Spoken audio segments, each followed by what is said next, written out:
Voilà.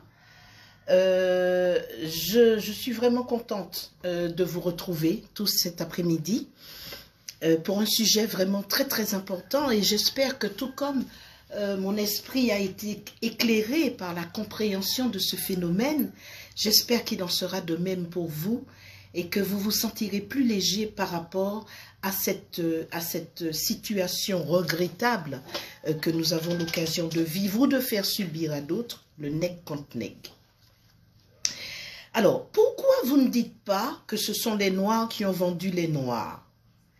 Voilà une question qui m'est souvent posée dans les commentaires sur mes vidéos, qui sont, je vous le rappelle, le partage des découvertes que j'ai faites en tant que romancière pour l'écriture de mes 2 romans que vous connaissez sans doute. Le premier, Zahir et Théophile, pas de liberté, pas de pitié pour les nègres, le livre que vous avez plébiscité, et puis sa suite, Sacré Vacabond, pas de liberté pour les nègres, qui est plus spécifique, c'est la suite de Zahir et Théophile, mais plus spécifiquement à marquer sur l'abolition de l'esclavage, cette grande et immense fumisterie à laquelle nous avons assisté dans notre histoire. Donc, pourquoi je ne dis pas que ce sont les Noirs qui ont vendu les Noirs? Eh bien, parce que c'est hors sujet. Parce que je ne dis pas ce que les gens veulent entendre. Je dis ce que je choisis de dire, même à ceux qui, ne prenant pas la peine de voir ou d'entendre, se contenteront de voir le mot abolition pour nous stopper tout net. Qui dit abolition dit esclavage, et ça, l'esclavage, ils n'acceptent pas d'en parler, ils ne veulent pas que vous en parliez. Et pour justifier cet ordre de vous taire sur le sujet, ils opposent systématiquement, automatiquement, régulièrement ces 4 paroles par lesquelles ils nous interdisent le droit de connaître, d'évoquer et d'interroger ce qui est pourtant notre histoire. 1. Arrêtez votre victimisation. 2. Allez de l'avant. 3. Vous faites du racisme anti-blanc. Et puis enfin, ce fameux, n'oubliez pas que les Noirs ont vendu les Noirs. Parlons-en. D'ailleurs, un tel qui est africain en parle. Ça ressort très souvent dans nos échanges. Il n'est pas question pour moi de répondre à ces paroles inutiles. Mais je trouve que cette accusation de collaboration de Noirs au système esclavagiste introduit bien le sujet d'aujourd'hui. Il est en effet question ici de malfaits par des Noirs à des Noirs. Il est vrai que des Noirs, d'autres Noirs, pas les Noirs, ont pu trouver avantage à cet immonde commerce. En effet, comme tous les autres peuples des autres civilisations du monde, il y a partout des Noirs bien et des Noirs mauvais. Il y a des Noirs intelligents et puis il y a des Noirs très cons. Il y a des Noirs qui vont privilégier leur profit personnel au détriment de la vie d'autres Noirs. Malheureusement, on le déplore, mais c'est partout pareil, non? Quel est le peuple sur cette planète qui n'a pas ses profiteurs, ses criminels et qui ne commet aucun excès dans le mal? Voulez-vous me le dire? Moi, je n'en connais pas. D'où viendrait, pour les différents peuples noirs, le fait de naître sans ces défauts que les hommes partout exploitent à leur profit contre d'autres hommes? Cette art commune donc à l'humanité ne font pas des Noirs les coupables à part égale du crime de l'esclavage et de son abolition. Non, cela n'est pas possible, car ce commerce, aussi nauséeux fût-il, c'est tout sauf du racisme, ce fléau qui pourrit la vie de millions de personnes dans le monde entier. Parce que ces Noirs-là vendaient des gens pour toutes sortes de raisons, mais certainement pas parce qu'ils étaient noirs. Ce n'est pas par racisme qu'ils ont pratiqué ce commerce, mais pour des raisons de mercantilisme, des raisons économiques, des raisons de profit. En réalité, les mêmes raisons qui ont attiré les étrangers européens et arabes chez eux. Ils ne venaient pas acheter des prisonniers de guerre en Afrique, ni des captifs de caste, ni des gens rasiés dans des villages, ni des princes, ni des griots, ni des médecins, apothicaires ou forgerons. Ils venaient acheter des Noirs uniquement parce qu'ils étaient noirs. Parce qu'ils ont décidé que la couleur de la peau des gens et que la couleur de la peau des Noirs leur donnait le droit d'exercer toute autorité sur eux.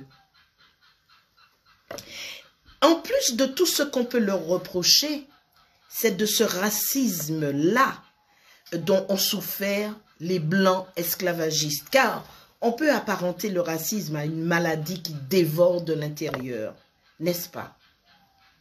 Il ne s'agit pas de nier l'histoire, de quelque bord soit-elle. S'agissant de la complicité de certains royaumes africains du continent, cela est déjà en train de se régler entre parents. Constatons sur ce point que c'est elle, l'Afrique, qui est demandeuse de pardon, demandeuse de réparation, demandeuse de retour de ses enfants dispersés. C'est elle qui crée des ambassades, une 6e région de l'Union africaine, un ministère de la diaspora, ses portes du retour, ses monuments en mémoire des victimes de la traite, nos parents. Tous ces efforts viennent d'Afrique. Il faut le reconnaître. Ils n'ont pas attendu qu'on leur demande. Nous ne nous battons pas avec elles pour obtenir un minimum. Et aujourd'hui, partout en Afrique, des terres sont disponibles, des opportunités sont offertes, des mains sont tendues pour faire le pont entre nous.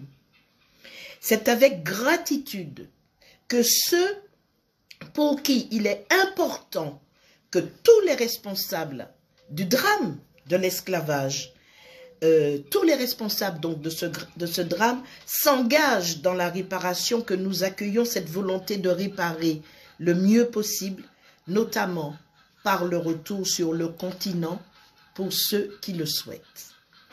Mais chaque chose en son temps.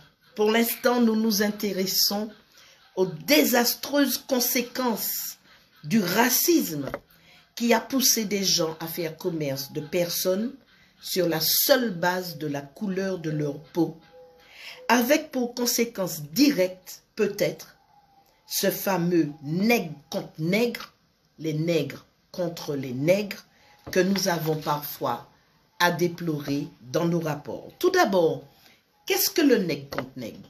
Qu'est-ce qu'on entend par là? Voilà ce dont il sera question entre nous aujourd'hui. Et comme tout ce qui se passe dans notre pays finit en chanson, vous pensez bien qu'il y a une chanson pour parler de ce problème. Et en Martinique, tout en étant heurté par les paroles, il fut un temps où on a bien dansé et on s'est bien amusé sur ça. Dites-moi si vous reconnaissez cette chanson. Et aussi si le volume vous convient. Après la force.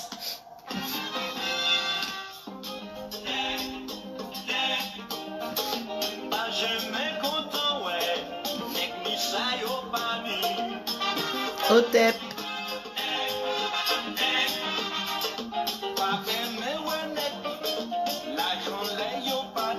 Nèg pa men wè nèg li l'argent le wè yo pa ni.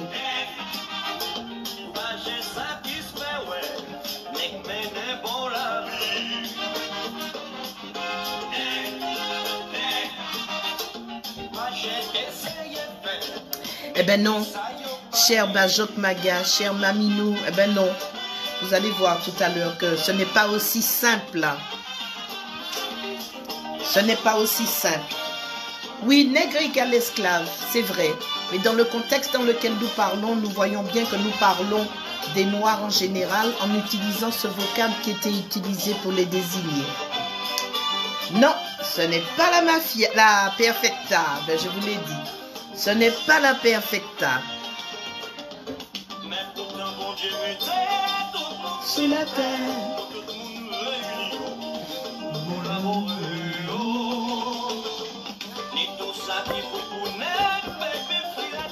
Non, ce n'est pas la perfecta. On écoute encore un petit bout.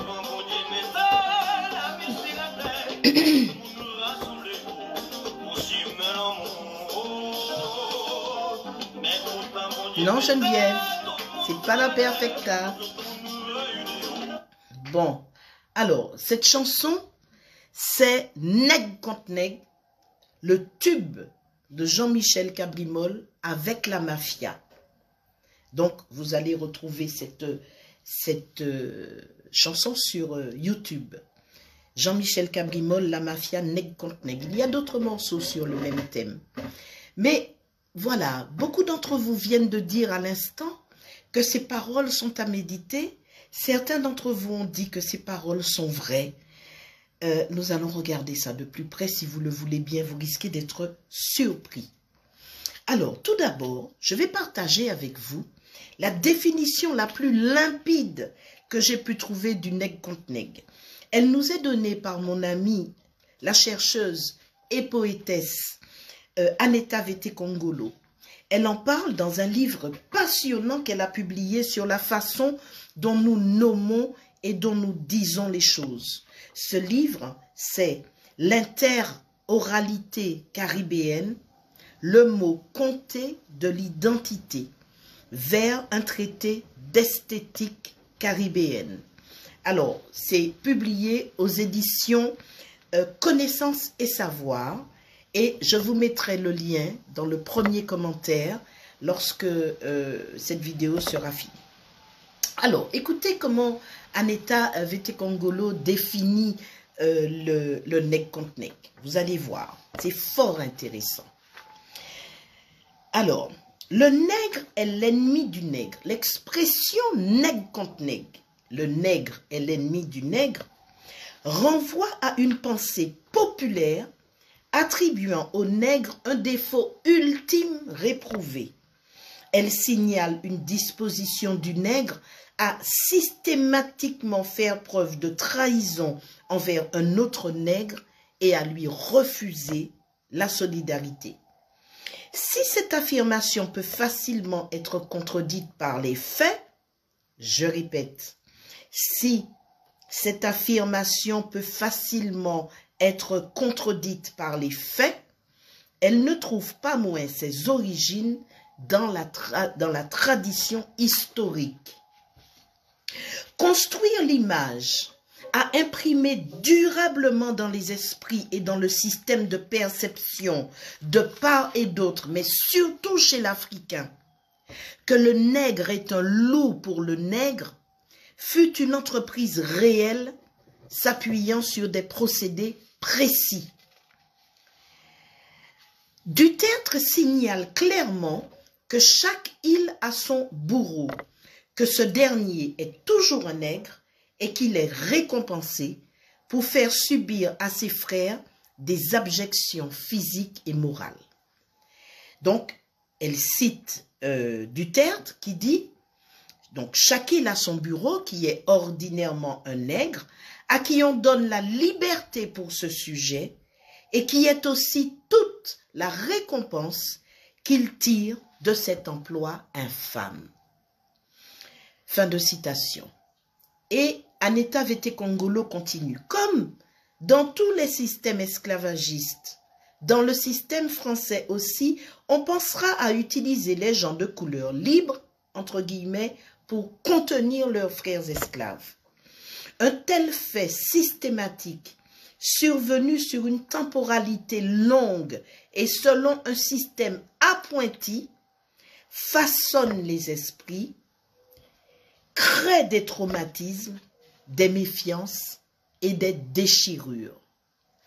Le système de démantèlement psychique s'est employé à fabriquer des divisions multiples, toutes s'évertuant à jouer sur la vulnérabilité de l'affect et sur les émotions les plus sensibles.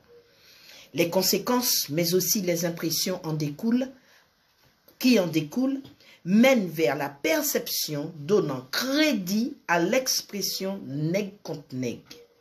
Vous avez vu, hein?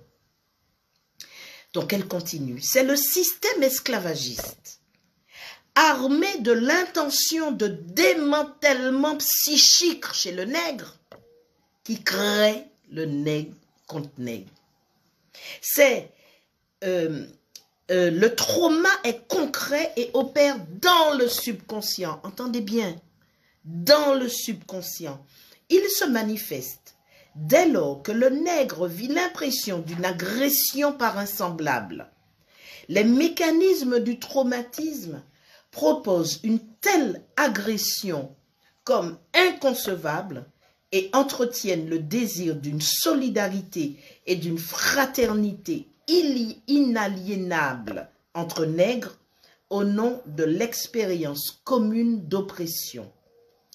Lorsqu'énoncée, l'expression signale une réprobation, voire une insupportable douleur. Elle signale l'incompréhension de celui qui parle, de ce qu'après avoir collectivement passé tout ça passe, c'est-à-dire après avoir vécu ensemble une aussi immense ordalie que l'esclavagisation et y avoir survécu ensemble, jamais il ne devrait venir à l'idée d'un nègre d'en agresser un autre. Lorsque cela se produit, écoutez bien mes amis, écoutez bien, lorsque cela se produit, la mémoire refoulée du subconscient, se sentant elle-même agressée, insultée, réagit brusquement et pâlit sa douleur par la sentence, la fustigation abrupte et l'exagération sentencieuse, nègre contre nègre. Fin de citation. On le voit donc avec le témoignage de Dutertre cité par Anita Vetekongolo, que dès le début de la colonisation, les esclavagistes vont armer le bras de certains noirs esclaves contre d'autres. Et cela va durer durant tout l'esclavage, et comme nous le verrons tout à l'heure, même après l'esclavage. Le même principe sera adopté pour monter les uns contre les autres, les noirs, dans le but de diviser et de mieux régner. Alors, durant l'esclavage, n'est-ce pas des nègres qui fouettent des nègres la plupart du temps? J'en veux pour preuve ce petit passage, pages 56 et 57 de Sacré Vagabond, qui évoque quelques petites anecdotes vraies à ce sujet. Donc, je vous cite le livre, Sacré Vagabond. Alors, par exemple, nous allons parler d'Anatole. Anatole, esclave de sieur Pierre, 29 coups de fouet il a reçu Anatole, et être ainsi réintégré en la maison d'arrêt de Saint-Pierre et l'exécuteur des hautes œuvres transféré en la maison d'arrêt de Fort-Royal. L'histoire d'Anatole, mais plus encore celle de son exécuteur, c'est celle de ce jeune homme, incapable de fouetter son camarade comme on le lui ordonnait et qui, pour ce fait, sera lui-même fouetté et incarcéré. Cette histoire était suivie de cette note que l'ancien gendarme avait ajoutée à son témoignage. Nota. C'est parce que l'exécuteur est forcé d'exercer cette terrible fonction qu'il a été transféré avec les prisonniers, étant lui-même esclave de chaîne. Ceci peut servir d'explication à la résistance du nègre Virgile, encore un autre, de l'habitation Marly, qui s'est excusé de ne pas savoir le métier de bourreau. Fort-Royal, 19 février 1845. Mon commandant, j'ai l'honneur de vous rendre compte que le nommé Virgile, maçon de son état, esclave de l'habitation Marly, gérée par le sieur Bruno, appartenant au sieur baron de l'Orme et situé au Lamentin, a été envoyé à la prison centrale du Fort-Royal à la disposition de monsieur le procureur du roi parce qu'il ne sait pas fouetter ses camarades. Ces jours derniers, l'économe lui donna l'ordre de fouetter 2 ou 3 esclaves qui se trouvaient à défaut. Il prit le fouet, fit tout ce qu'il put pour contenter son chef, mais il paraît qu'il réussit fort mal. Compte fut rendu par l'économe au géreur qui alors prit l'initiative et lui a dit « Mon garçon, tu ne sais pas battre, nous allons voir cela. » C'est d'ailleurs la même chose qui s'est passée dans Zahir et Théophile, histoire vraie. Lorsque le jeune Saint-Prix, à qui il est ordonné de battre Zahir, de battre Théophile et leurs 5 autres compagnons, lorsqu'il commence à battre, son bras se fatigue très vite. Alors Braffin, ce misérable qui fut, je vous le rappelle, le maître de Zahir et Théophile, celui-là même dont Césaire parle dans le cahier du retour au pays natal, où il est question du chien dans la niche et où il est question de « j'accepte, j'accepte ». Monsieur Braffin, monsieur de Fourniol étant le juge qui a jugé l'affaire Braffin, monsieur Braffin, qui n'est pas content de la manière dont se prend ce pauvre jeune homme, va dire à son géreur, eh bien frappe-les toi. Donc le géreur va prendre le relais. Mais là encore, il va trouver que ce n'est pas suffisant. Il va lui-même prendre le fouet et finir de frapper ces misérables avec la force que lui voudrait que l'on mette dans cette torture. Je continue. Compte fut rendu par l'économe au géreur qui alors prit l'initiative et lui dit « Mon garçon, tu ne sais pas battre, nous allons voir ça. » En effet, un autre nègre qui devait être fouetté se présenta et le géreur intima l'ordre à Virgile de le tailler, qui est une expression technique.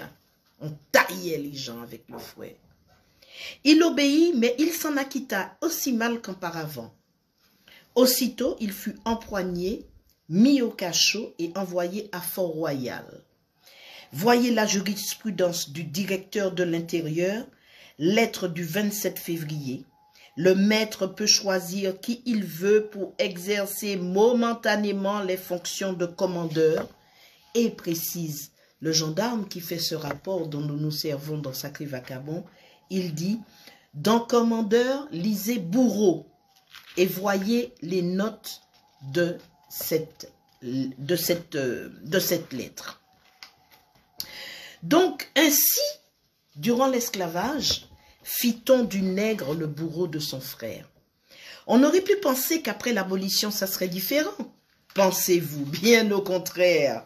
Ce fait systématique dont parle Aneta Vete-Congolo va se reproduire et on va là encore retrouver cette volonté délibérée de faire des nègres les bourreaux de leurs frères, concentrée dans un décret en particulier. Il s'agit de l'arrêté du ministère de la Marine portant organisation des ateliers de discipline. Donc, lequel arrêté fait partie du package des lois d'abolition. Puisque dans ces lois d'abolition, il y avait le décret numéro 7, relatif à la répression du vagabondage et de la mendicité. Ce décret-là mérite un live à lui tout seul. Donc, on ne va pas rentrer dans les détails. Tout ce que je peux vous dire pour synthétiser, c'est que pour les abolitionnistes, sous la dictée des béquets, il est évident que ce sont les béquets qui ont exigé cela. Et on en a la preuve dans un autre décret, des béquets esclavagistes, bien entendu. Eh bien, ils ont prévu que tous les Noirs qui se retrouveraient sans travail à l'extérieur des habitations ne pourraient pas aller et venir dans la colonie sans être considérés comme étant des vagabonds. Ils sont arrêtés en tant que vagabonds. Il est interdit de mendier aussi. Ils sont arrêtés en tant que vagabonds. Ils vont être jugés en tant que vagabonds. Ils vont être condamnés à une peine financière pour payer le fait qu'ils soient en vagabondage, c'est-à-dire le fait qu'ils ne soient pas rentrés dans les rangs qu'on a tracés pour eux, c'est-à-dire rester sur l'habitation et continuer de travailler pour l'ancien maître à son prix, le prix de l'ancien maître, c'est lui seul qui décide. Donc, ils n'ont pas accepté de rester dans cette situation. Par conséquent, il faut les punir, les condamner, et on va les condamner à une peine financière. Cette peine devra être payée dans les 15 jours suivant le jugement. Cette peine, et tout ça c'est par décret du 27 avril 1848. Cette peine, si elle ne peut pas être payée dans les 15 jours suivant la condamnation, eh bien, elle est commuée par décret du 27 avril 1848. Elle est commuée en travail obligatoire, en travaux forcés. Et ces gens seront amenés à aller travailler gratuitement pour l'État ou dans les habitations où vont les placer l'État.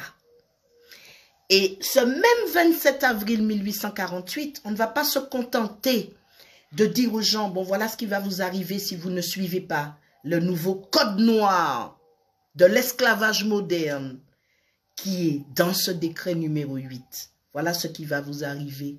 Et le décret numéro 8, c'est l'arrêté du ministre de la Marine, autant dire comment on dit ça, le ministre des colonies en fait, portant organisation des ateliers de discipline. On va organiser les ateliers de discipline. Les esclaves ne sont pas encore libres, mais on a déjà tout prévu pour eux. Et c'est ça qui est insensé, c'est ça qui est indécent, c'est ça qui est incroyable. C'est le fait qu'on ait créé une abolition fictive, irréelle, où on va brandir un décret en cachant les autres, où on va précisément tout faire pour remettre les nègres en esclavage, à la disposition des esclavagistes et surtout à la disposition de l'État qui les a rachetés. Ne l'oublions pas, l'État a racheté les nègres dans les mains des esclavagistes. Donc c'est un investissement que l'État fait et l'État va se rembourser. Vous allez voir comment. Mais donc dès le départ, avant même le 22 mai, avant même que la libération ne soit effective, que ces nègres ne puissent goûter à une quelconque liberté, on va prévoir l'organisation de la prison dans laquelle ils vont aller purger leur peine pour vagabondage, mendicité ou pour défaut de paiement de leurs impôts. Donc, ces camps de concentration, ces camps de travail, où on va enfermer des hommes selon un système militaire extrêmement millimétré pour qu'ils restent obéissants, eh bien, ils vont appeler ça des ateliers de discipline. On va leur apprendre la discipline. On va leur apprendre à se comporter quand on est libre, mais qu'on ne l'est pas, mais qu'on a envie de l'être, mais qu'on ne veut pas qu'on le soit, et comment on se comporte avec les gens qui vont résister à ce nouvel esclavage, à cet emprisonnement, à cette emprise sur leur vie. Donc comme je vous l'ai dit, cet arrêté du ministre de la Marine portant organisation des ateliers de discipline, c'est le 8e document de ces lois et décrets et ordonnances prises le 27 avril 1848 et qui font que nous allons donc réglementer ces ateliers. On va purger on va briser toute volonté, tout désir de liberté chez ces pauvres gens dans ces ateliers de discipline. Donc, où la durée du travail est réglementée. Le travail, on va travailler dans les ateliers de discipline pendant 9h30 par jour, du lever au coucher du soleil, 9h30 par jour. Donc, ils vont partir le matin, ils vont quitter l'atelier de discipline dressé comme un camp militaire.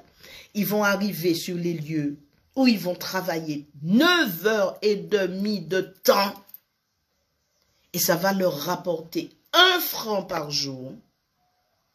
Et ils étaient condamnés parfois à des peines allant de 30 à 50 à 60 francs. Augmenter des pénalités, des frais de justice, des frais d'acte, etc., etc. Ce qui veut dire que pendant 1 mois ou 2, sans aucune considération pour leur famille, pour ce qu'ils vont manger, pour s'organiser soi-même, pour qu'en sortant de là, on trouve quelque chose. Non. Ils vont d'abord purger leur peine, c'est-à-dire travailler pendant autant de fois qu'ils doivent 1 franc. Or, autant de fois, autant de jours de travail par franc dû gratuitement pour l'État. Vous appelez ça une libération? Je n'appelle pas ça une libération, mes amis. Je n'appelle pas ça une libération. Alors, dans son article 2, ce fameux arrêté que je publie dans Sacré Vagabond, que vous allez trouver les plus liberticides et vous allez trouver aussi toutes les lois qui ont été prises après par des misérables comme le gouverneur Guédon, je ne finirai pas de le dire, pour pouvoir renforcer encore les problèmes de ces pauvres gens. Alors, l'article 2, après que l'article 1, conformément à l'article 1er portant création d'ateliers de discipline pour la répression du vagabondage et de la mendicité, il sera établi dans chaque colonie 1 ou plusieurs ateliers de discipline où seront retenus pendant la durée de leur peine les individus de sexe masculin qui auront été condamnés pour vagabondage ou mendicité. Les femmes, elles, iront dans des ateliers, mais tenues par des religieuses, où elles seront, dit le décret, enfin dit la loi, enfin dit le règlement, elles seront affectées aux travaux de leur sexe, avec des religieuses.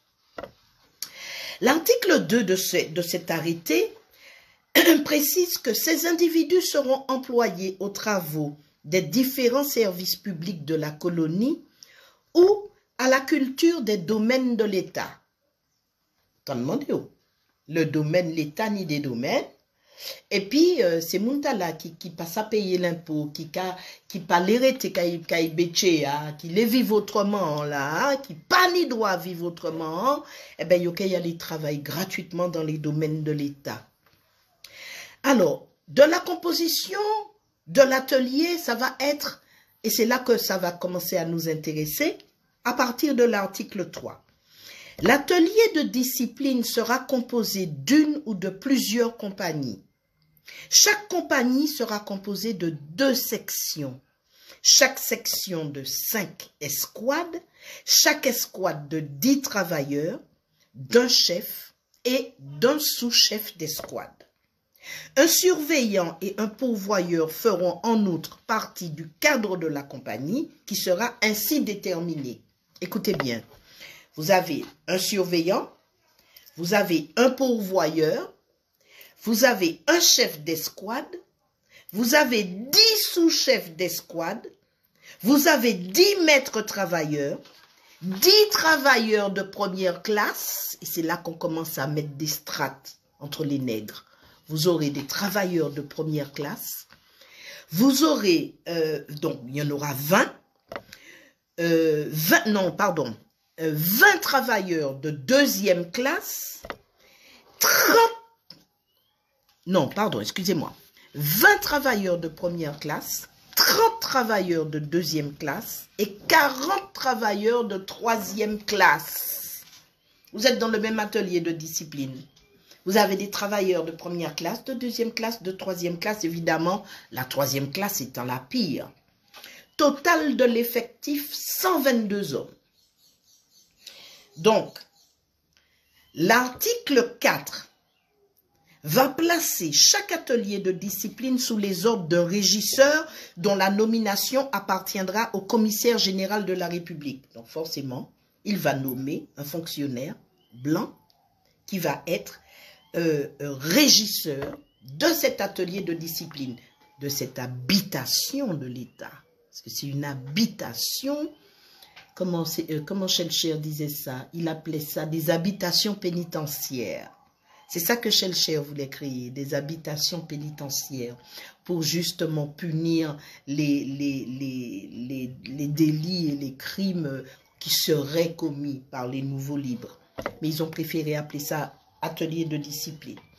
Alors, ce chef, donc nommé par le commissaire général de la République, relèvera de l'autorité du fonctionnaire chargé de la direction supérieure de la police. Bon, ça ne peut pas être un noir. Ça ne peut pas être un de ces travailleurs-là qu'on a divisé en sections. Alors, l'article 5 régit les attributions du régisseur. Donc, le régisseur d'un atelier de discipline sera chargé de la police et de l'administration de cet atelier. Il tiendra tous les livres et écritures y relatifs. Vous pensez bien que ce n'est pas non plus un nègre qu'ils vont confier ces missions-là. Donc, alors là où les nègres commencent à être montés les uns contre les autres, c'est à partir de l'article 6. Donc, on fait un encadrement blanc. Et puis, à partir de maintenant, on va donner des prérogatives et des responsabilités à quelques nègres. Pour faire quoi? Pour surveiller les autres, pour contrôler les autres, pour diriger les autres, pour être chef sur les autres, pour être au-dessus des autres. Alors, écoutez bien, article 6. Le directeur de l'Intérieur, sur la présentation d'une liste de candidats dressée par le régisseur de l'atelier, nommera les surveillants, les pourvoyeurs, les chefs et les sous-chefs d'escouade. Et à ces gens qu'on aura distingués du lot, on va donner une petite solde. On va les payer. La solde des agents de l'atelier sera fixée ainsi que suit, nous dit l'article 12. Le surveillant va toucher 2,50 francs. C'est beaucoup d'argent. À cette époque, une journée de travail, je vous dis, était estimée à 1 franc. Et dans les ateliers de discipline, l'État payait 1 franc chaque journée de travail que ces nouveaux esclaves lui donnaient. Le pourvoyeur, c'est celui qui va aller chercher les esclaves le matin pour les emmener sur les lieux du travail et puis les ramener à leur campement. Le pourvoyeur et les chefs d'escouade vont, eux, toucher 2 francs. Les sous-chefs vont recevoir chacun 1 franc 75. Les détenus, quant à eux, recevront à titre de gratification les sommes suivantes. Tenez-vous bien, hein? Le maître travailleur recevra 35 centimes par jour. Le travailleur de première classe recevra 30 centimes. Le travailleur de deuxième classe, 25 centimes. Et le travailleur de troisième classe, 20 centimes. Déjà là, il y a une stratification des gens qu'on va arrêter pour vagabondage. On les emmène dans l'atelier de discipline et là, on commence à les diviser et on commence à donner à certains avantages sur les autres. Vous venez de quitter l'habitation de votre ancien maître. Vous avez été esclave toute votre vie. vous n'avez pas accepté les conditions qu'on vous donne pour vivre dans ce pays, vous décidez de partir, comme on partait en marronnage. On vous arrête, on vous juge, on vous met à la geôle, hein?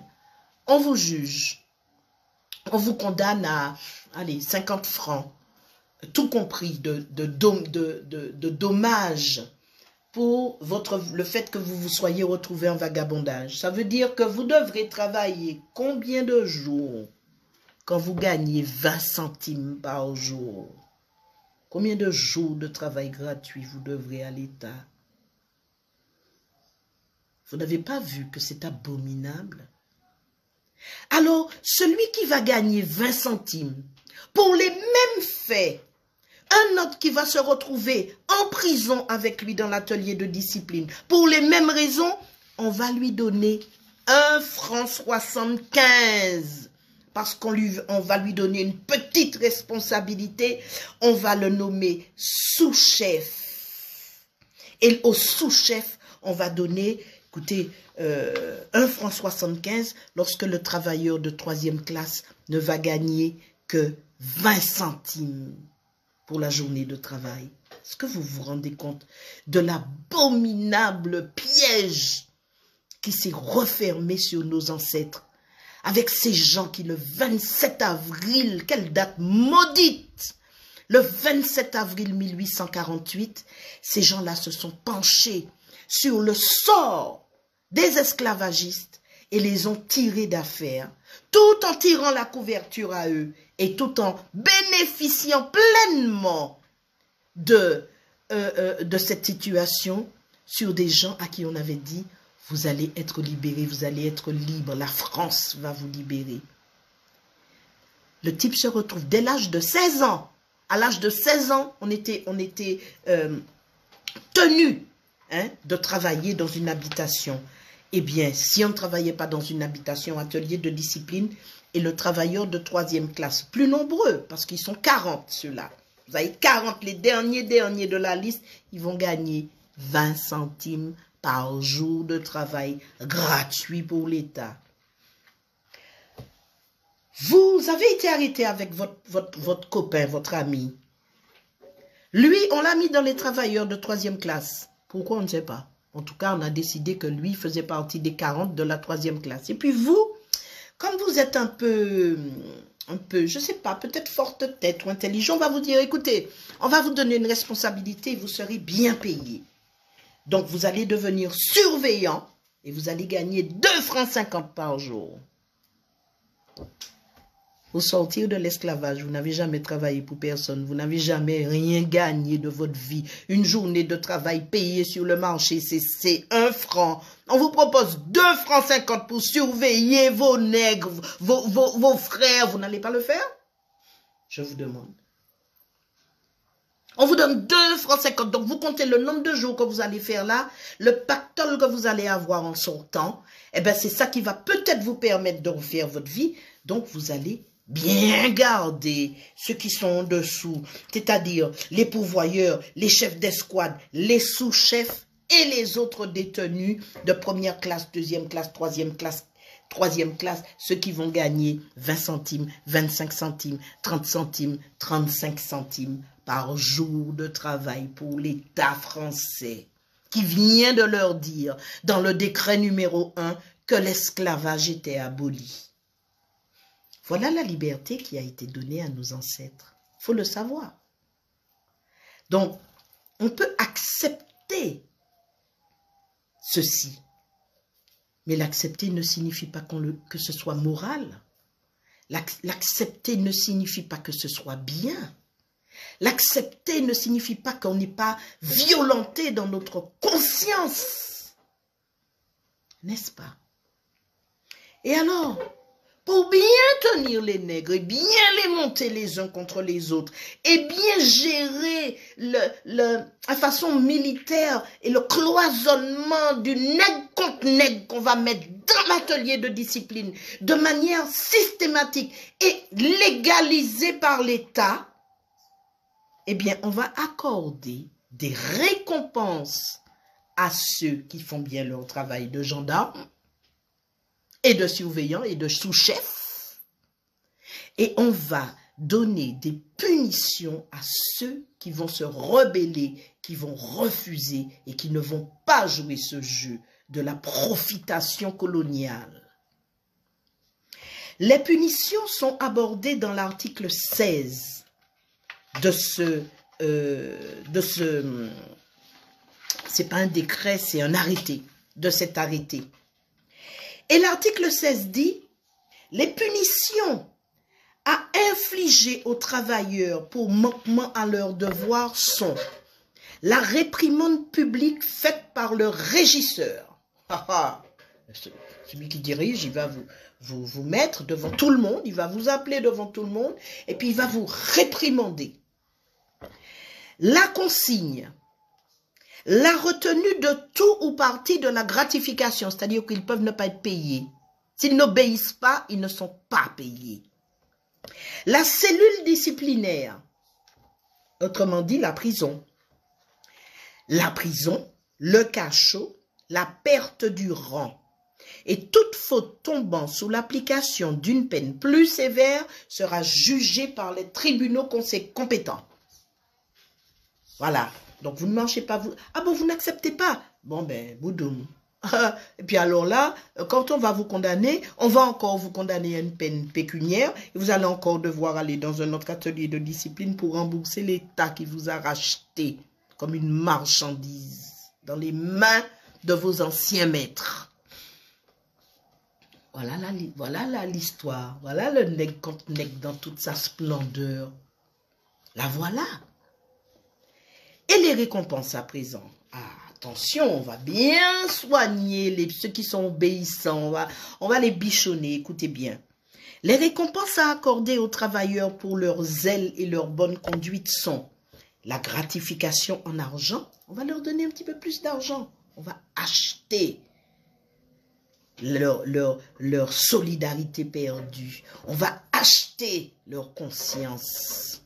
On va acheter, on va payer pour leur obéissance et leur soumission. La permission de s'absenter de l'atelier pendant 1 ou plusieurs jours.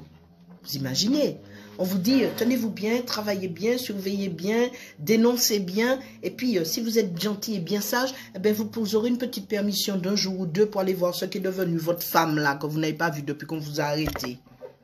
Ou votre fiancé ou vos enfants qu'on a laissé dans le champ de canne là, et puis quand on vous a emmené pour vagabondage. Vous allez essayer d'aller voir qu'est-ce qu'ils sont devenus. Donc vous allez être gentil. Vous allez être super gentil.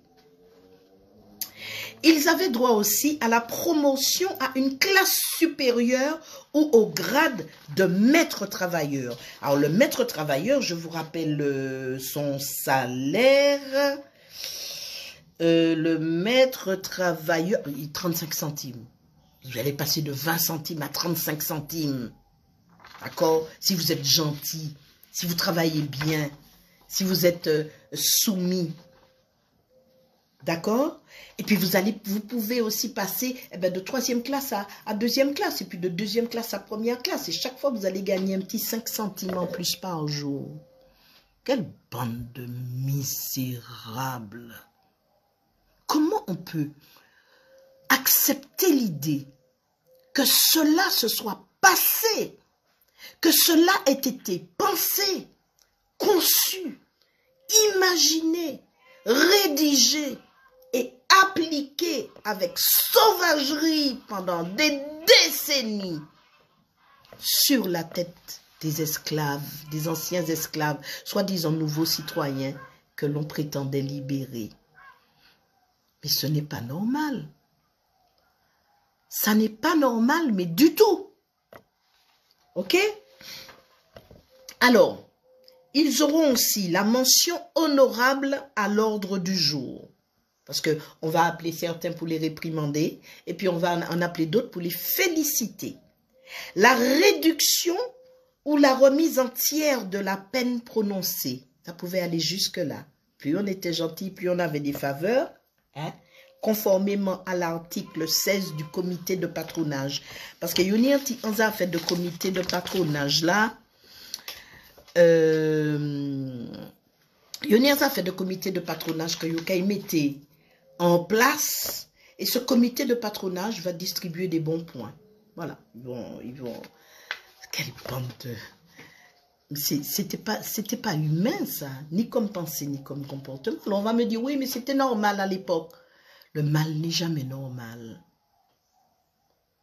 Le mal n'est jamais normal. Vous savez pourquoi? Parce qu'il heurte la conscience de toute personne normalement constituée.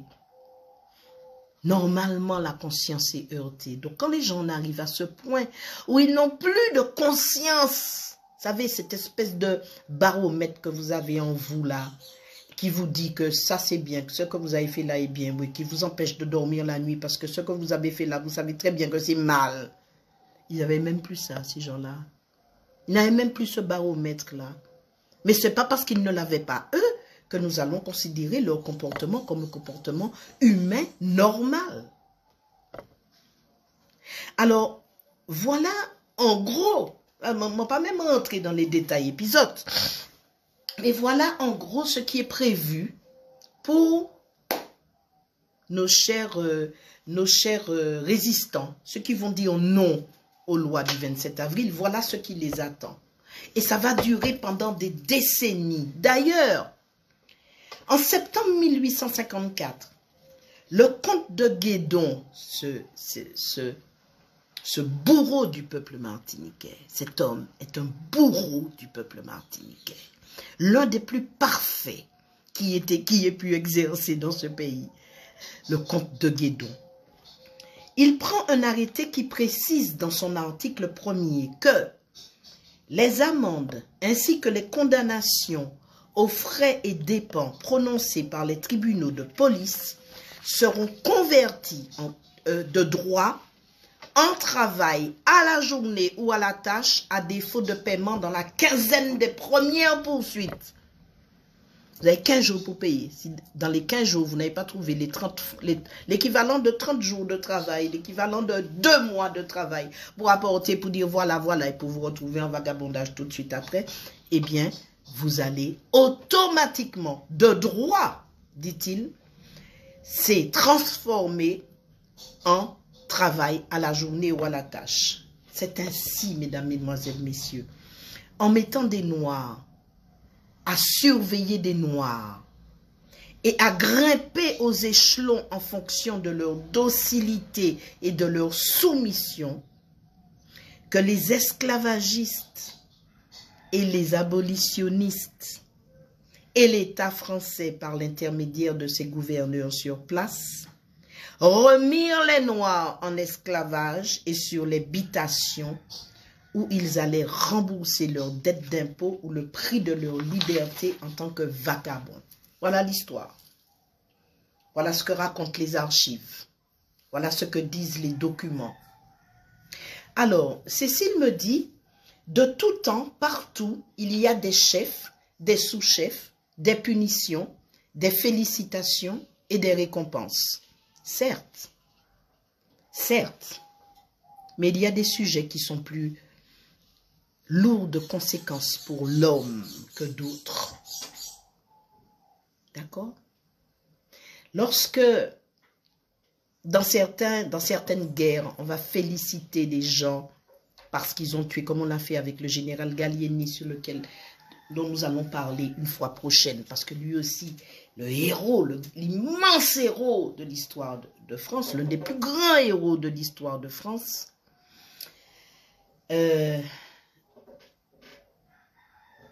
oui, enfin, je viens de voir ta nouvelle question et je suis un peu perturbée. Lorsqu'on va donner, même dresser des statuts pour ces gens, sur le moment, on peut trouver ça normal. Mais il arrive un moment où les choses ayant changé, on va dire, descendez cette statue, comme ça se passe un peu partout dans le monde, pour des statuts de colonialistes complètement immoraux, hein, qui ont tué des centaines de milliers de gens au nom de leur impérialisme, au nom de leur conquête, de leur besoin de conquête, au nom du peuple français qui la plupart du temps n'était pas au courant de ce qui se passait en son nom, eh bien, bon, il y a un temps pour trouver ça normal et puis il y a un temps pour s'indigner, pour dire non, ce n'était quand même pas normal qu'on fasse ça. Parce qu'ils ne se le faisaient pas entre eux. Ce n'est pas des blancs qui avaient dans l'atelier de discipline et puis d'autres blancs qui étaient au-dessus d'eux. C'était des gens qui n'étaient là que parce qu'ils étaient noirs. C'est le fait d'être noir qui en a fait des proies. C'est le fait d'être noir qui en a fait des victimes. C'est le fait d'être noir qui en a fait des esclaves. C'est le fait d'être noir qui a fait qu'ils se sont retrouvés dans ces ateliers de discipline. C'était la seule et unique raison. Alors, tu demandes, est-ce qu'il aurait été possible d'avoir des milliers de vagabonds ou mendiants? Il pourrait y avoir des milliers de travailleurs, mais payés correctement.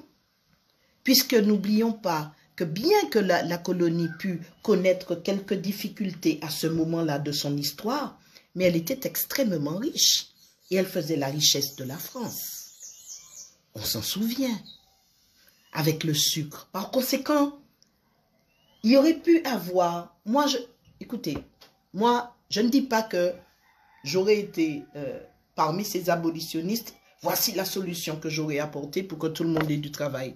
Je ne dis pas ça. Hein. Je dis que ce qui a été prévu là,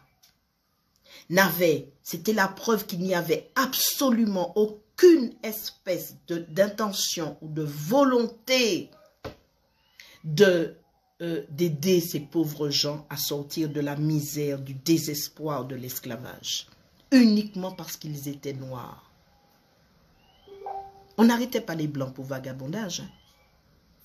Surtout, comme dit Mayclick, que les colons ont été indemnisés. Ils ont reçu de l'argent, beaucoup d'argent. Certains ont doublé leur fortune. Certains ont refait carrément leur fortune. Et puis voilà ce qu'ils ont donné à nos ancêtres. Alors ces gens-là s'imaginaient que, bon, c'était comme ça à l'époque, ça ne va pas faire de bruit. Et puis le temps va venir, et puis dans les archives, on va entasser des documents au-dessus de cette réalité, et puis jamais on ne découvrira cette fumisterie, jamais on ne découvrira cette mystification, jamais on ne découvrira ce drame que ces gens ont vécu. Eh bien, on a découvert ça maintenant. Ces décrets, je n'en avais pas connaissance il y a seulement quelques mois. Peut-être que vous n'en aviez pas connaissance non plus. En tout cas, je n'avais jamais vu ça nulle part, dans aucun livre. Je n'avais vu cette histoire-là que je découvre aux archives. Je ne dis pas que je suis la seule à l'avoir découvert. Certainement d'autres en ont parlé avant moi. Mais quand je l'ai découvert, c'était la première fois que j'en entendais parler. Je le découvre en 2018, en 2019, en 2020. Alors, je n'ai pas le droit de parler de ça aujourd'hui parce qu'il faut aller de l'avant, parce que je fais du racisme anti-blanc, et parce que j'attise la haine raciale, et puis d'abord les nègres ont vendu les nègres. Je n'ai pas le droit de parler de ça, je n'ai pas le droit d'évoquer ça. Hein? J'attise la haine raciale.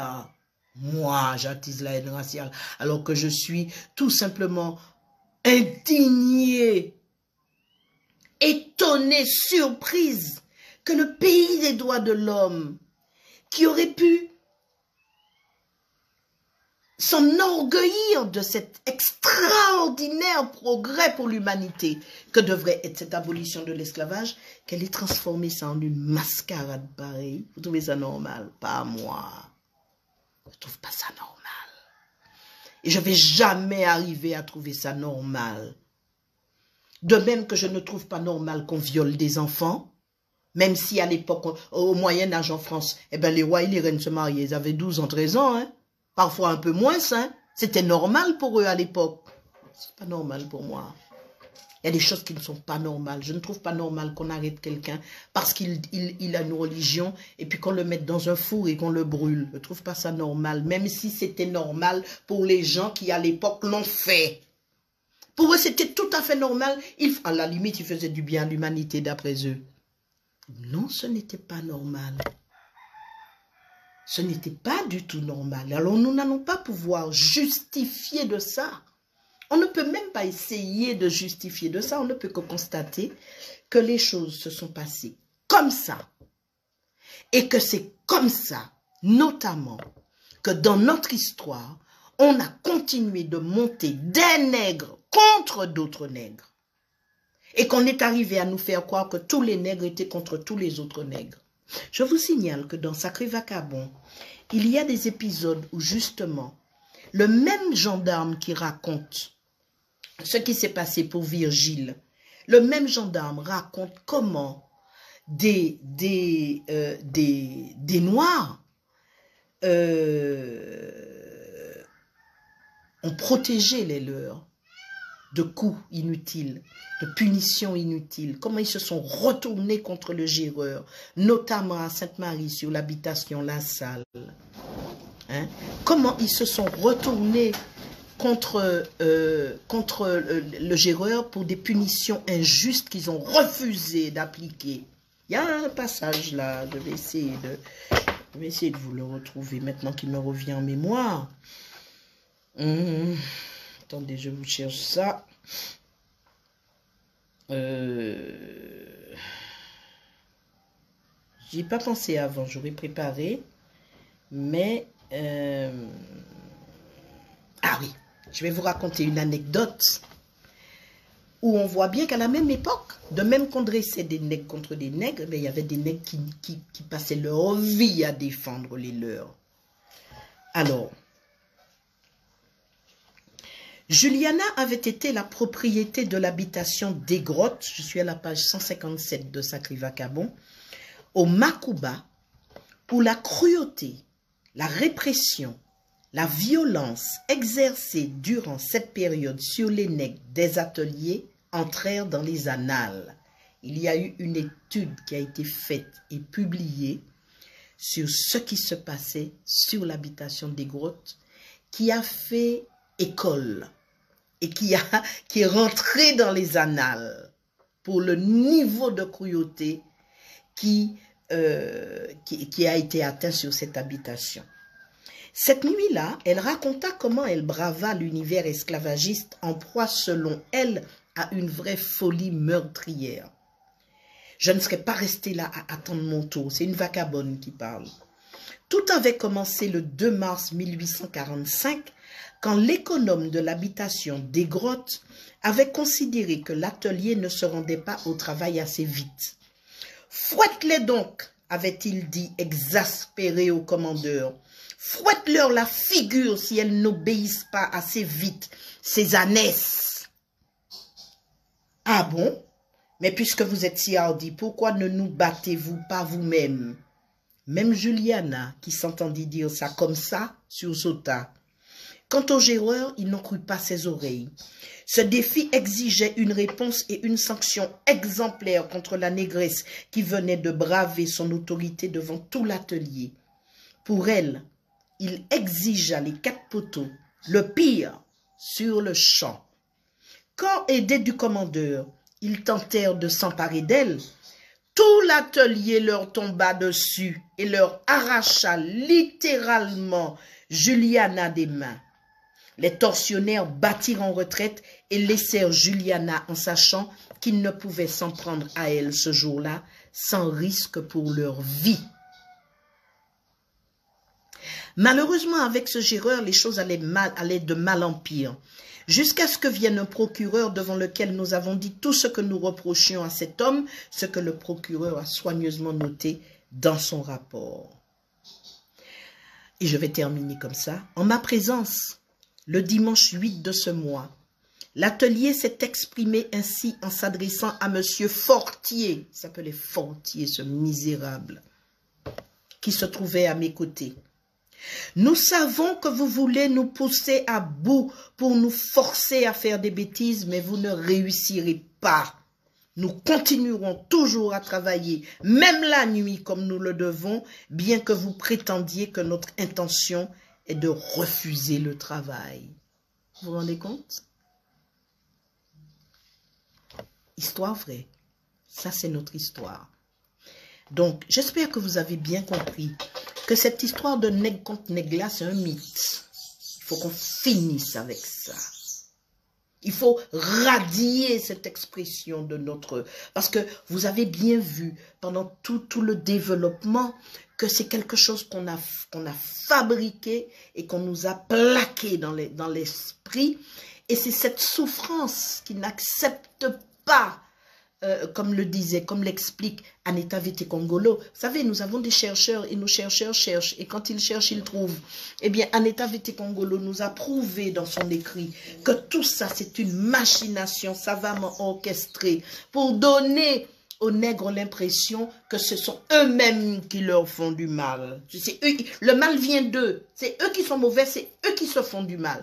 Et lorsque dans les lois d'abolition, vous avez ce décret numéro 8 qui fait des strates comme ça entre les gens, eh bien, on est obligé de se dire que il faut qu'on revoie notre jugement de la chose. Il faut qu'on réfléchisse autrement. Parce que je prétends ici aujourd'hui que nous sommes l'un des peuples les plus solidaires de la planète. Ce que nous avons vécu et souffert justement fait que, de la même manière que les souffrances de nos ancêtres sont passées dans nos gènes, eh bien cette solidarité-là également est passée dans nos gènes. Pour cela, il suffit de constater que chaque fois qu'il y a une catastrophe naturelle, même quand elle ne nous concerne pas et qu'elle concerne les îles voisines, eh bien, il y a quelque chose qui se met debout en chacun de nous et se met en action pour sortir de chez lui, pour aller aider son frère.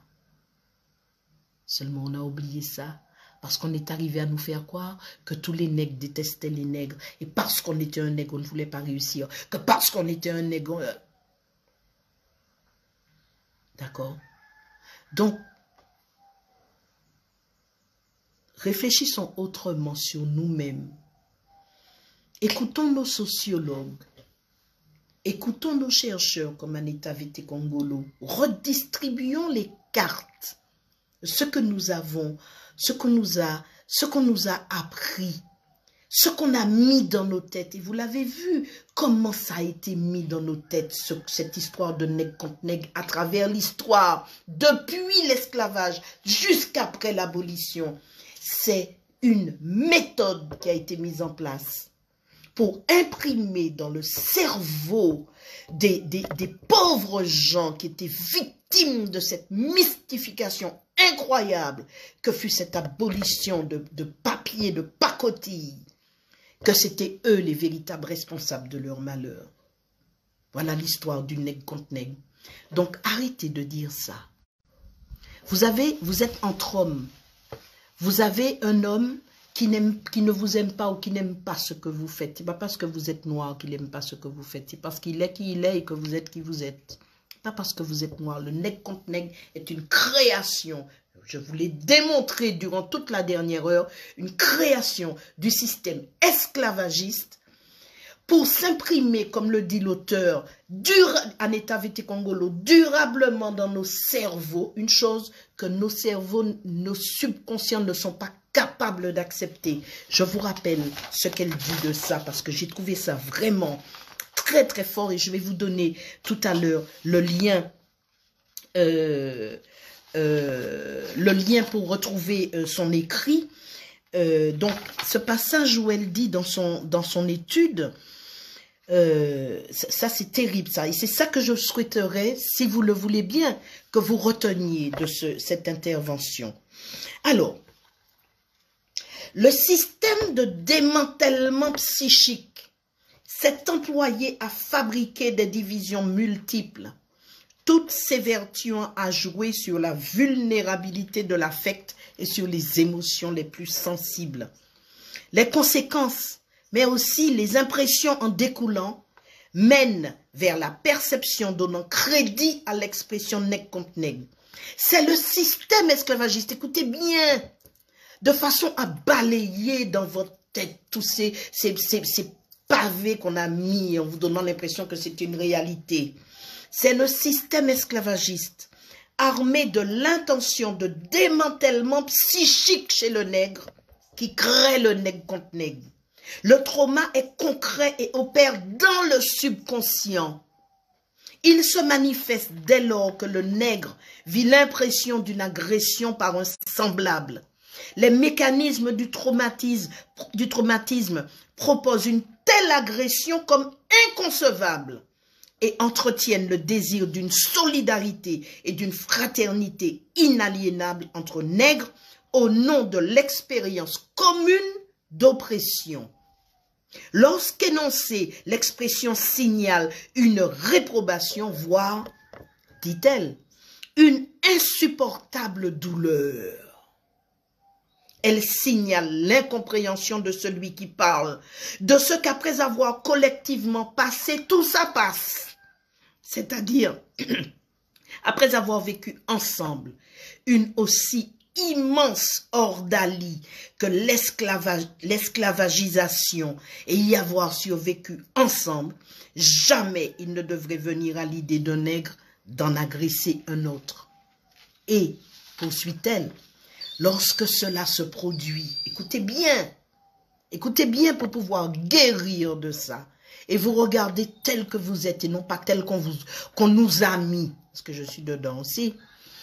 Lorsque cela se produit, la mémoire refoulée du subconscient, se sentant elle-même agressée, insultée, réagit brusquement et pâlit sa douleur par la sentence, la fustigation abrupte et l'exagération sentencieuse, nègre contre nègre.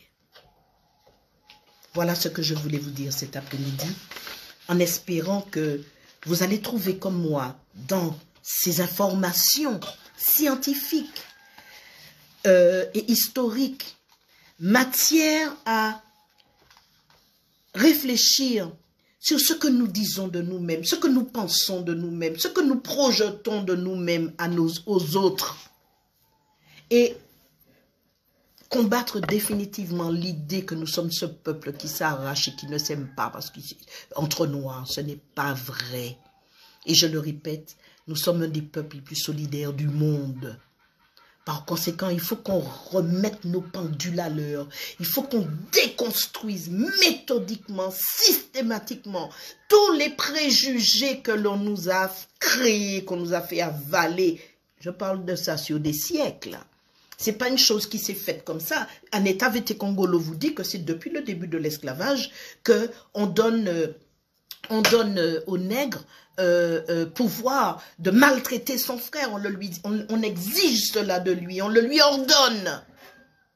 Là, ce n'est pas une sociologue, c'est une chercheure et professeure d'université.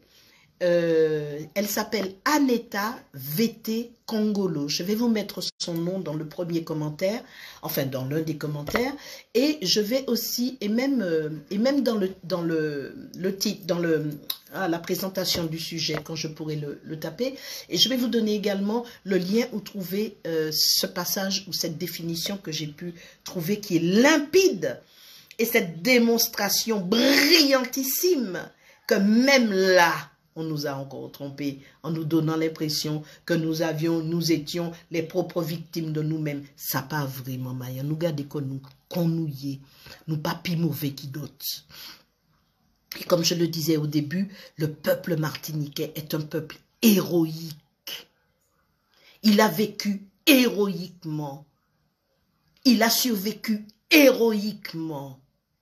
Et si ce n'était pas cette solidarité communautaire qui a tenu les gens, ils ont inventé le yon à l'autre, le coup de main, le coller tête, coller épaules, les tontines, la fouilleté, la sauté, les trempages, toutes ces choses qu'on fait ensemble au profit de l'un ou au profit de la communauté. C'est pendant cette période-là que les nègres ont inventé ça.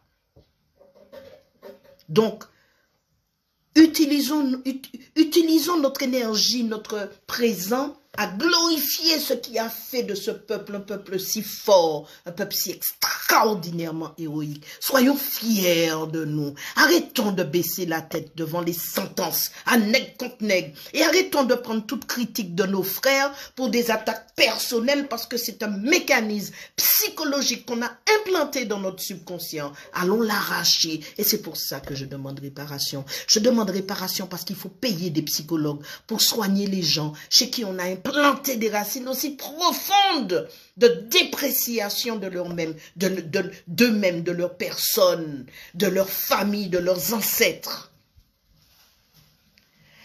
Le coup de main, effectivement, j'avais oublié le coup de main dans ma définition. Tout ça, ça a été inventé pendant cette période de l'esclavage. Alors, promettez-moi, mes amis, que vous allez réviser votre jugement sur le nègre contre nègre, que vous allez arrêter de dire ça. Parce que vous avez maintenant compris que c'est une fabrication coloniale et esclavagiste, une fabrication dans l'habitation, pour briser cette solidarité qui a permis à nos ancêtres de résister de manière aussi glorieuse à l'inhumanité de leurs conditions. Donc, voilà ce que je voulais vous dire cet après-midi. Je vous remercie de votre intérêt pour cette histoire qui est la nôtre. Et que personne ne peut nous empêcher d'évoquer, personne ne peut nous empêcher d'en parler. Si vous êtes là et que vous estimez qu'il faut qu'on aille de l'avant, que nous attisons la haine raciale, que les nègres ont vendu les nègres, et puis quatrième lan, c'est qui ça? Attends, quatrième lan, c'est qui ça? Le quatrième cavalier de l'Apocalypse, vous faites du racisme anti-blanc? Eh bien, passez votre chemin. Allez voir un autre poste qui va vous intéresser, un autre poste sur lequel vous allez vous arrêter. Mais de grâce, laissez-nous parler de nous. Laissez-nous parler de nos problèmes. Laissez-nous régler nos problèmes entre nous. Si ça ne vous intéresse pas, je vous dis au revoir. Et c'est même pas la peine de venir dans vos commentaires, que ce soit sur YouTube, que ce soit sur Facebook ou sur notre réseau, venir me sortir vos quatre cartes maléfiques là, qui toutes les quatre veulent dire, je t'interdis de parler de votre histoire. Vous êtes pas ouais, ça peut être fait parce que c'est commencé, nous commencer. Guérissez-vous du nègre contre nègre, arrêtez de véhiculer cette idée fausse, ce préjugé raciste qu'on exerce, qu'on a mis dans nos bouches contre nous-mêmes. Et souvenons-nous que nous sommes ce peuple extraordinairement vaillant, que nos ancêtres étaient ces gens extraordinairement puissants, forts, qui ont fait en sorte que nous soyons ici là pour en parler. Alors, la solution rwandaise. Bon, donc, je vais essayer de répondre aux quelques questions qui m'ont été posées à l'instant. Alors, Jennifer Maté. Jennifer pose une question fondamentale. Elle dit, comment faire pour rétablir la confiance entre nous et pouvoir rationaliser nos rapports? Le meilleur moyen pour faire ça, c'est de nous connaître.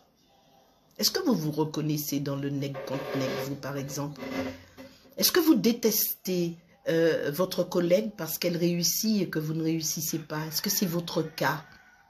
Quand vous réfléchissez, est-ce que vous détestez quelqu'un parce qu'il est noir? Je ne crois pas. Vous allez voir que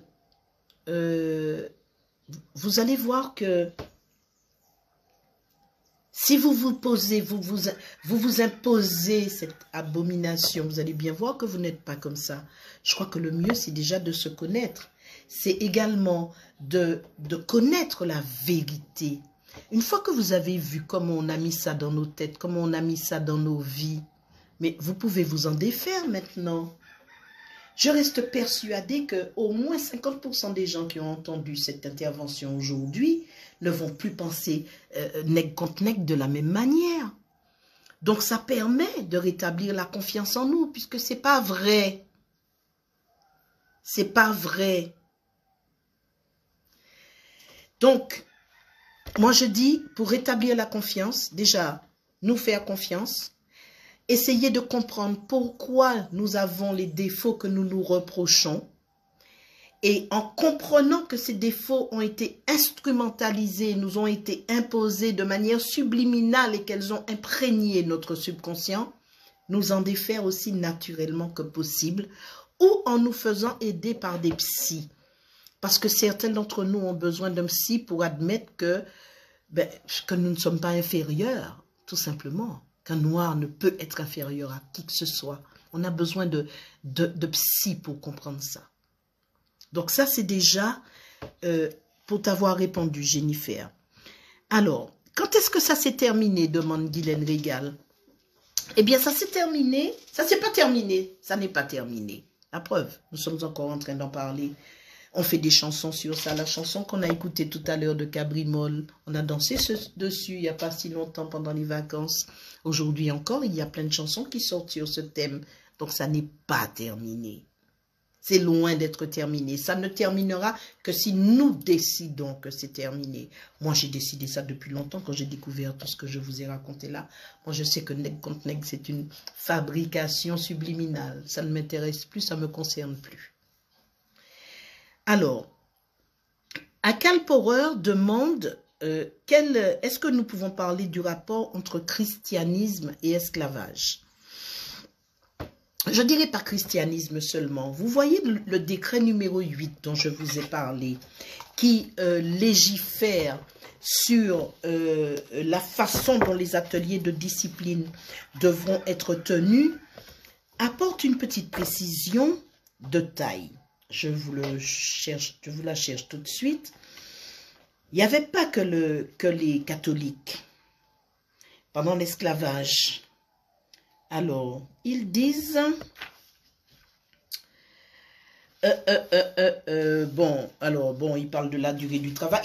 Et dans ce fameux truc, ils parlent de la ration de chaque travailleur. Comme le code noir, je vous dis, se composera de 1 litre de farine de manioc et 375 grammes de morue par jour. Voilà ce qui était donné aux travailleurs, les gens qui travaillaient 9h30 de temps du lever au coucher du soleil, là. Bref. Alors il y a un truc sur les religions là que j'ai vu qui était très intéressant parce que ils vont voilà. Alors article 15 du fameux truc 8 là, de l'arrêté numéro 8, au siège principal de l'atelier de discipline et dans les différents détachements, des frères de Plohermel seront chargés de donner l'instruction aux détenus 2 fois par jour, matin et soir. Donc avant d'aller travailler et en sortant du travail. Ils prendront les ordres du régisseur, etc. Dans les localités où il existe d'autres cultes que le culte catholique, l'instruction sera donnée aux détenus appartenant aux religions dissidentes par les ministres de ces mêmes religions. C'est-à-dire que les abolitionnistes ont utilisé toutes les religions pour pouvoir faire avaler la couleuvre aux anciens esclavagés. Et j'aurais beaucoup à dire sur le christianisme à proprement parler, mais je vous en parle déjà beaucoup dans Zahir et Théophile. Parce que dans Zahir et Théophile, je vous présente monsieur Pierre-Paul Castelli, qui fut le premier évêque apostolique et romain qui a été nommé en Martinique, et il est venu dans le but d'instituer les scissions, l'instruction religieuse obligatoire sur toutes les habitations, où, après avoir travaillé toute la semaine, les esclavagés devaient venir le dimanche matin pour pouvoir écouter que les derniers qu'ils sont dans ce monde vont faire d'eux les premiers dans l'autre, qu'ils devaient obéissance, soumission à Jésus qui avait les cheveux blonds et les yeux bleus comme leur maître, et qui voyait, dès que les statues ont commencé à apparaître, l'imagerie catholique a commencé à apparaître, qui voyait des gens qui leur ressemblaient sous les pieds de Saint-Michel ou de Saint-Georges, qui le terrassaient, puisque nous étions des démons parce que nous étions noirs. Donc il y a beaucoup de choses à dire. Et là-dedans, vous allez découvrir le plan de l'Église. dans Zaïre et Théophile. Vous allez découvrir le plan de l'Église et vous allez voir que ce n'était pas pour donner Dieu aux nègres, hein, que les prêtres se sont précipités pour donner une instruction religieuse à ces pauvres gens. C'était pas du tout pour qu'ils aient un sens de la spiritualité, lequel sens ils l'ont toujours eu depuis l'Afrique. Parce que tous les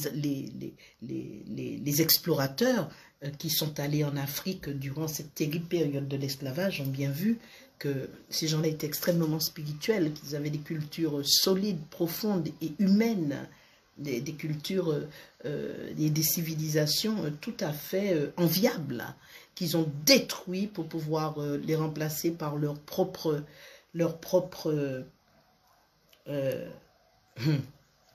religion. Je dis ça comme ça parce qu'il y a des gens qui sont sincèrement épris de cette religion. Je ne voudrais pas les blesser. Mais là-dedans, vous allez voir ce qu'il a dit, ce qu'il a fait, cet évêque. Et vous allez comprendre que ce fut là encore une manière de nous tenir, de nous maintenir et de nous détenir. Voilà.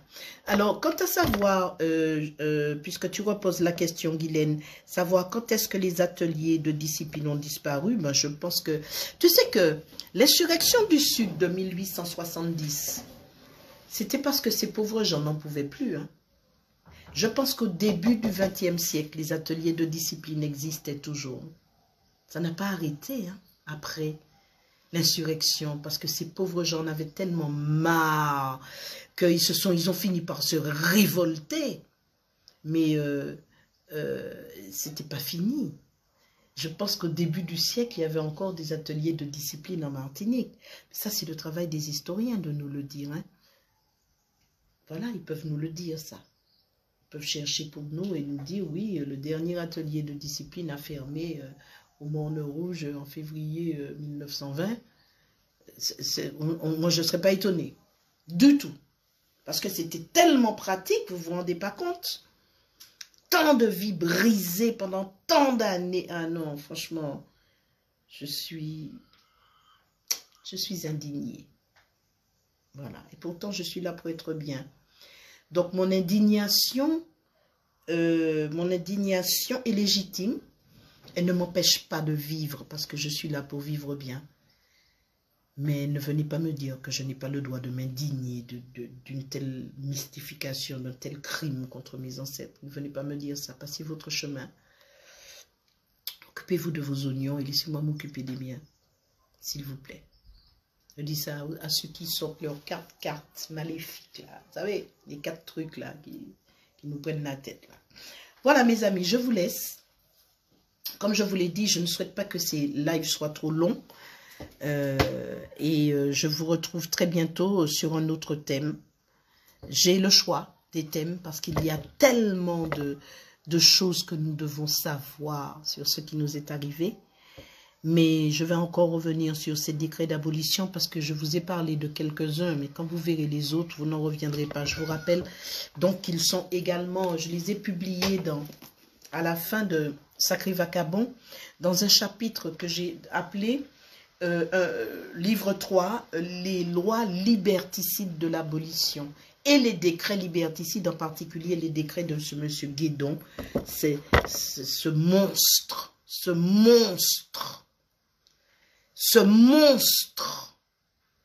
qui a géré la Martinique pendant 5 ans et qui a fait nos ancêtres voir pire que l'amiral Robert.